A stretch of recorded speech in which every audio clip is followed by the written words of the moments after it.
হ্যাঁ রে, আজকের কন্টেন্টটা ফুল অ্যাডাল্ট কন্টেন্ট। বাচ্চারা যারা আমার ব্লগ দেখো বা পছন্দ করো তারা কাইন্ডলি এই ব্লগটা স্কিপ করো। মা বাবা যারা খাওয়ার সময় বাচ্চাদেরকে আমার ভিডিওগুলো দেখাও, এই ভিডিওটা বাচ্চাদেরকে দেখানোর কোনো দরকার নেই। শুরু করছি রিয়েল ভিডিওটা। এই যে দাঁড়িয়ে আছে এদেরকে তোমার কাছে দেখতে সুন্দর নারী মনে হলেও এরা কিন্তু আদতে নারী না, এরা সবাই লেডি বয়। আজকে কথা বলবো থাইল্যান্ডের পাতায়ার আলকাইজার শো বা সোজা বাংলায় হিজড়াদের শো নিয়ে। আমাদের দেশে হিজড়া সম্প্রদায়ের মানুষদের কথা মনে পড়লেই প্রথমেই চোখের সামনে ভাসে একদল চাঁদাবাজ বা ঝগড়াটে মানুষজন, যারা বিভিন্নভাবে সাধারণ মানুষজনকে উত্ত্যক্ত করে টাকা পয়সা হাতিয়ে নেওয়ার চেষ্টা করে।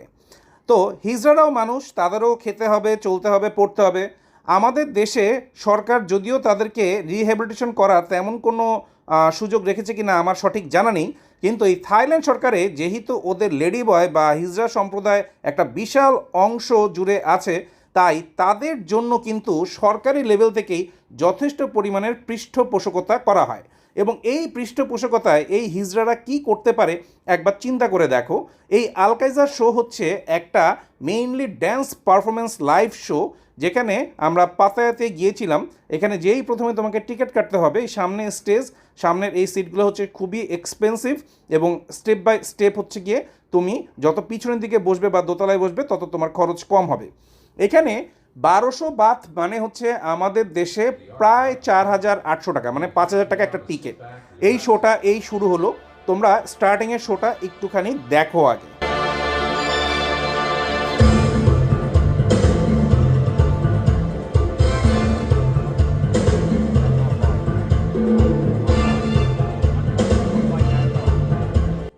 আমেরিকার লাস ভেগাসে বা বিভিন্ন জায়গায় যত প্রমোদ বা পর্যটন এলাকা আছে, সেই সব জায়গায় যত ধরনের এই রকম টাইপের শো আছে প্রত্যেকটাই কিন্তু খুবই এলিগেন্ট এবং খুবই এক্সপেন্সিভ। এবং এখানে সকাল থেকে সন্ধ্যা রাত পর্যন্ত যেহেতু একটার পর একটা শো চলে, সরি সকাল থেকে না, আসলে বিকাল থেকে, তো এখানে কিন্তু পারফর্ম করা যথেষ্ট স্টেমিনার ব্যাপার, যেটা অনেক সময় ছেলেদের থেকে মেয়েরা একটু হাঁপিয়ে যেতে পারে বা যেটাই হোক না কেন। এখানে মেইনলি লেডি বয়রা বা সোজা বাংলায় আমরা যাদেরকে হিজড়া সম্প্রদায় বলি, সেই বৃহন্নলারাই হচ্ছে এই শোটা করে থাকে। এবং এরা হাইলি প্রফেশনাল এবং ট্রেন আপ। হ্যাঁ, এদেরকে আলাদাভাবে ট্রেনিং দেওয়ার জন্য এই থাইল্যান্ড সরকার ব্যবস্থা করে দিয়েছে। ওদের ট্রেনিং সেন্টার আছে, ড্যান্স শোর জায়গা আছে। এই জিনিসগুলা কিন্তু অনেক দিন ধরেই হচ্ছে চলছে। এই আলকাইজার শো বহু আগে আমি যখন হচ্ছে গিয়ে থাইল্যান্ডে গিয়েছিলাম প্রায় 8 বছর আগে, তখনও ওদের এই স্টেজ এবং এই জায়গাটা যেরকম ছিল এখনও একদম বলতে গেলে সেরকমই আছে। এবং এই ধরনের শো যদি তোমাদের কখনো এর আগে দেখার সুযোগ না হয়ে থাকে, প্রথমবার যদি তোমরা দেখো এবং কেউ যদি বলে না দেয়, তোমরা কিন্তু বুঝবে না যে আসলে এরা ছেলে না মেয়ে, বা এদের ড্যান্স পারফরমেন্সের স্কিল দেখে তোমরা একদম সত্যি সত্যি মুগ্ধ বিমোহিত হতে বাধ্য। সবাই মানুষ, সব মানুষদেরকে যদি তুমি হাইলি ট্রেন্ড আপ করো, ট্রেনিং দেওয়ার ব্যবস্থা করো, তারাও কিন্তু অনেক কিছু করতে পারে। আমাদের দেশেও কিন্তু অনেক জায়গায় অনেক হিজড়া সম্প্রদায় বা অনেক বিভিন্ন রকমের এনজিও তাদের পৃষ্ঠপোষকতা করে এবং তারাও কিন্তু অনেক কিছু করতে পারে। তার মধ্যে আমি একটা জিনিস তোমাদেরকে বলবো, আমাদের বগুড়ার মধ্যে সবচেয়ে বড় যেই হোটেল কমপ্লেক্স এবং তার সাথে যেই সবচেয়ে বড় যেই এনজিও আছে, সেটার প্রতিষ্ঠাতাও কিন্তু একজন থার্ড জেন্ডারের মানুষ। আমি ওনার প্রতি একদম আমার পূর্ণ ভালোবাসা এবং শ্রদ্ধা রেখে এই কথাগুলো বলছি। আসলে একটা ব্যাপার হচ্ছে কি, যে তুমি যদি একটা জাতি গোষ্ঠীকে, একটা সম্প্রদায়কে একদম দমিয়ে রাখো এবং তাদের জন্য যদি কিছুই না করো এবং তাদেরকে যদি একদম দেয়ালে পিঠ ঠেকিয়ে ফেলো, তাহলে তারা তো বাঁচার জন্যই বিকল্প রাস্তা খুঁজবেই। তখন তো তারা তোমার বাসায় হচ্ছে গিয়ে বাচ্চা হলে অ্যাটাক করে বসবে, হ্যাঁ, ঝগড়া করে বসবে, বাসে চাঁদাবাজি করবে। তাদের পুনর্বাসনের জন্য কে কি করেছে আমার জানা নেই। যদি তোমাদের জানা থাকে অতি অবশ্যই আমাকে জানাবে। আমি বলছি না যে আমাদের দেশের হিজড়াদেরকেও নাচের প্রশিক্ষণ দিয়ে হচ্ছে গিয়ে নাচানো শুরু করা হোক, কিন্তু আবার এইটাও একটা কথা, আমাদের এই ড্যান্স ইন্ডাস্ট্রিতেও কিন্তু এরকম বহু মানুষজন আছে। হ্যাঁ, তো এটা অনেকে জানে বা অনেকে জানে না। আমি যেটা বলতে যাচ্ছি সেটা হচ্ছে, এইখানে থাই সরকার ওদেরকে যেভাবে ট্রেন্ড আপ করেছে, আমাদের দেশেও চাইলে অনেক কিছুই ওদের জন্য করা সম্ভব। মেইনলি সেই পয়েন্টটাই আমি তোমাদের সামনে তুলে ধরতে চাচ্ছি। আর এইখানে এই যে ড্যান্স পারফরমেন্স, তোমরা যদি ওয়েস্টার্ন ড্যান্স পারফরমেন্সগুলো যদি দেখো, দেখবে এই রকম কিন্তু গর্জিয়াসভাবেই ওরা সব কিছু প্রেজেন্ট করে এবং একটা শোর পিছনে ওরা কিন্তু যথেষ্ট খরচও করে। মানে তুমি এখানে একজন মানুষ হিসেবে 4,000-5,000 টাকা দিয়ে ঢুকে এই শো দেখছো, এটা একটা লাইফ টাইম এক্সপেরিয়েন্স।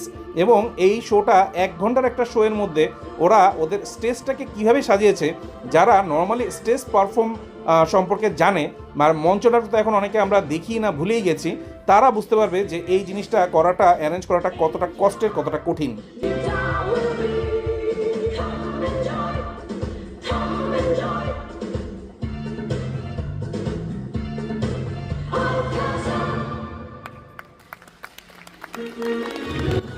এখানে মজার ব্যাপার হচ্ছে এক একটা ড্যান্স শো বা এক একটা শোয়ের মধ্যে একজন, তো একে স্টপার বলে নাকি আমি জানি না, মানে যিনি হচ্ছে মধ্যমণি, তো একটার পরেই একটা হচ্ছে ড্যান্স শুরু হয়ে যায়, মানে কোনো ব্রেক নেওয়ার কোনো কারবারই নেই।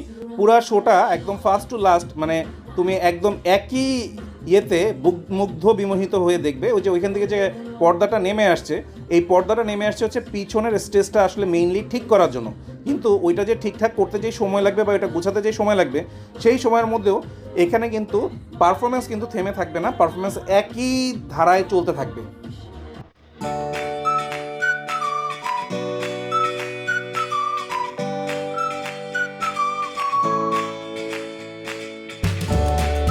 প্রতিদিন বিকাল থেকে মনে হয় এই শোটা শুরু হয়, টানা 5 থেকে 6টা শো হয়, লাস্ট শো হয় রাত 9টায়। তো যদি ওইখানে টিকিটের খুব বেশি অপ্রতুলতা থাকে তাহলে সম্ভবত রাতের শো মাঝে মাঝে বাদও দেওয়া হতে পারে। আর এই জিনিসগুলো লেখা ছিল, কিন্তু আমি আসলে এই ডিটেলস জানি না। তবে আমরা যে দেখেছি তখন আসলেই পুরো স্টেজ কিন্তু মোটামুটি ফাঁকা ছিল, অডিয়েন্স কিন্তু খুব বেশি ছিল না। আমরা একদম আমাদের পছন্দ মতো জায়গায় সিট পেয়েছি এবং সুন্দর মতোই শোটা এনজয় করতে পেরেছি।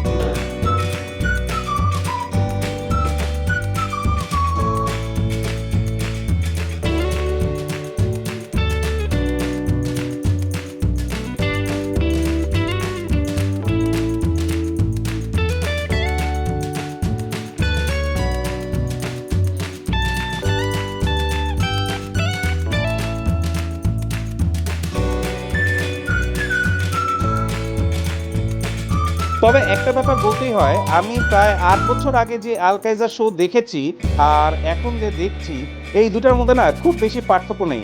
মানে গানের চয়েস বা সেই ড্যান্সের চয়েস, শুধুমাত্র শিল্পীরা চেঞ্জ হয়ে গেছে। হ্যাঁ, 8 বছর আগে যারা ছিল তারা তো এখন থাকবে না, এটাই খুব স্বাভাবিক। কিন্তু গানগুলো সব কিছুই আমার কাছে কমন, অধিকাংশই থাইল্যান্ডের গান, কিন্তু এইখানের মধ্যে একদম যত রকমের সংস্কৃতি আছে, থাই, অ্যারাবিক, ইন্ডিয়ান, সব ধরনের গানের সাথেই কিন্তু এরা পারফর্ম করে।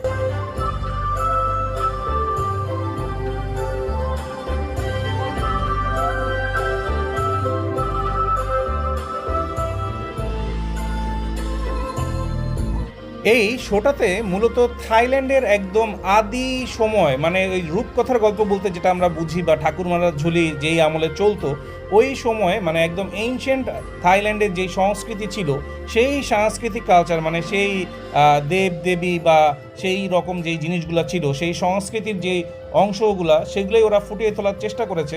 এইখানে সব কিছুই লেখা টাকা ছিল, যদি একজন ট্রান্সলেটর বা কোনো একটা কিছু যদি আলো সামনে হাইলাইট করে দিত, তাহলে আমরা জিনিসগুলো হচ্ছে আরও সহজে বুঝতে পারতাম। তো আমরা এখানে সেই আগের যেই সাংস্কৃতিক যেই ব্যাপার স্যাপারগুলো ছিল সেগুলোই দেখছি, মানে ড্যান্স হিসেবে এটাকে ভালো লাগছে, কিন্তু ওরা আসলে যেই মেসেজগুলো দিতে যাচ্ছে সেগুলো বোঝার জন্য আসলে একজন যদি ব্যাখ্যা করতো তাহলে আরেকটু ভালো হতো। তো এখানে এক একটা ড্যান্সের মধ্যে কিন্তু অনেক পারফর্মার, মানে এরকমও ড্যান্স এখানে হয় যে একটা ড্যান্সে প্রায় 50 জন থেকে 60 জন পারফর্মার একসাথে হচ্ছে পারফর্ম করেছে। আর এর মধ্যেও আবার কিছু ফান টাইপের শো থাকে। আসলে এইখানে অডিয়েন্সদেরকে হচ্ছে ইনভলভ করে, এই যে এখানে একটা হচ্ছে মুকুট পরিয়ে দিচ্ছে, এই জায়গাটায় আসলে পিছনে স্টেজটা মেইনলি ওরা তৈরি করে, তো অডিয়েন্সদেরও একটা ইনভলভমেন্ট থাকে, এইটাও এই শোয়ের একটা অংশ। প্রায় 1 ঘন্টা ব্যাপী এই শোটা চলে। বের হয়েই দেখি ফায়ার ওয়ার্ক হচ্ছে। এই ফায়ার ওয়ার্কটা কোনোভাবেই এই শোয়ের অংশ না, এটা দূরে কোথাও ফায়ার ওয়ার্ক হচ্ছে, আমরা বের হয়ে এটা পেয়ে গেছি, এটাই হচ্ছে বড় ব্যাপার। একটা মজার ব্যাপার হচ্ছে এই আল কাইজার শো এটা ব্যাপক জনপ্রিয়তা পাওয়ার পরে থাইল্যান্ডের অলিতে গলিতে পর্যন্ত এই ধরনের ছোটোখাটো শো যারা স্বপ্রণোদিত হিসেবে বা আমার ধারণা আল কাইজার শোতে যারা চান্স পায় না তারা নিজেরাই এরকম শো এর অ্যারেঞ্জ করে থাকে। এবং সবচেয়ে মজার ব্যাপার হচ্ছে এদের সাথেও মানুষজন যথেষ্ট পরিমাণ মানে এন্টারটেইন হয় এবং এখানেও যথেষ্ট পর্যটকদের সমাগম ঘটে। সুবিধা একটাই, এই শোটা ফ্রি, ঠিক ফ্রি না, এখানে যদি তুমি ওদের সাথে ছবি তুলতে চাও বা ওদেরকে টিপস দিতে চাও তাতেই ওরা খুশি। পর্যটকরাও এদের সাথে যথেষ্ট পরিমাণে ছবি তুলছে এবং টিপস দিচ্ছে। তো এই একটা ফটো ফ্রেম এটাও তুমি একটা স্মৃতির পাতায় রেখে দিতে পারো, কারণ ছবি দেখে তো এরা বেডা আক্তার বেডি না এরা কারা সেটা তো অনেক সময় বোঝা যায় না। এরা এরকম হাই মেকআপের প্রলেপ দিয়ে রাখে। তো যেই জায়গা যেরকম, এখন ওদের দেশের কালচারটা এরকম, সেটাই তোমাদেরকে দেখাচ্ছি। এখানে আলাদাভাবে মানে যে যেভাবে ইচ্ছা এটা হচ্ছে চিন্তা করতে পারো, এইটা দিয়েই ওরা ওদের ঘর সংসার চালাচ্ছে বা ওরা ইনকাম করছে। আমার কাছে ব্যাপারটা খুব একটা খারাপ লাগেনি, কারণ তুমি থাইল্যান্ডে যাচ্ছই এন্টারটেনমেন্টের জন্য। এখন এন্টারটেনমেন্ট অনেক রকমের আছে, কোন এন্টারটেনমেন্টটা তুমি নিবে, কোন এন্টারটেনমেন্টটা তুমি নিবে না, কোন পর্যন্ত নিবে সেটা তোমার উপরেই নির্ভর করে এবং তোমার ব্যাপার তোমার। হ্যাঁ, তো সব কিছু মিলিয়ে ঝিলে আমার কাছে এই শো বলো বা এই স্ট্রিট পারফরমেন্স বলো, সব কিছু আমার কাছে ভালোই লেগেছে। আমার চাওয়া হচ্ছে আমাদের দেশে এই হিজড়া সম্প্রদায়টাকে কোনো একটা কাজে লাগানো, মানে এইভাবে কাজে লাগাতে হবে এমন না, যে কোনো কিছু, যেমন তারা বিউটি পার্লারে কাজ করতে পারে, কিন্তু বিউটি পার্লারে যে কাজ করবে সেখানে আবার অনেক কাস্টমার ওইখানে যেতে কমফোর্টেবল নাও হতে পারে। এরকম অনেক ব্যাপার স্যাপার আমাদের দেশে প্রচলিত আছে। তো যেটাই হোক, সব কিছু মিলিয়ে ঝিলিয়ে এই জিনিসটা আমার মনে হয় ভাবা উচিত। তুমি ব্যক্তিগতভাবে কি ভাবছো সেটা অবশ্যই আমাকে কমেন্ট করে জানাতে পারো। আজকে কিন্তু একটু সিরিয়াস মুডেই কথা বলার চেষ্টা করেছি, জানি না কতটুকু পেরেছি।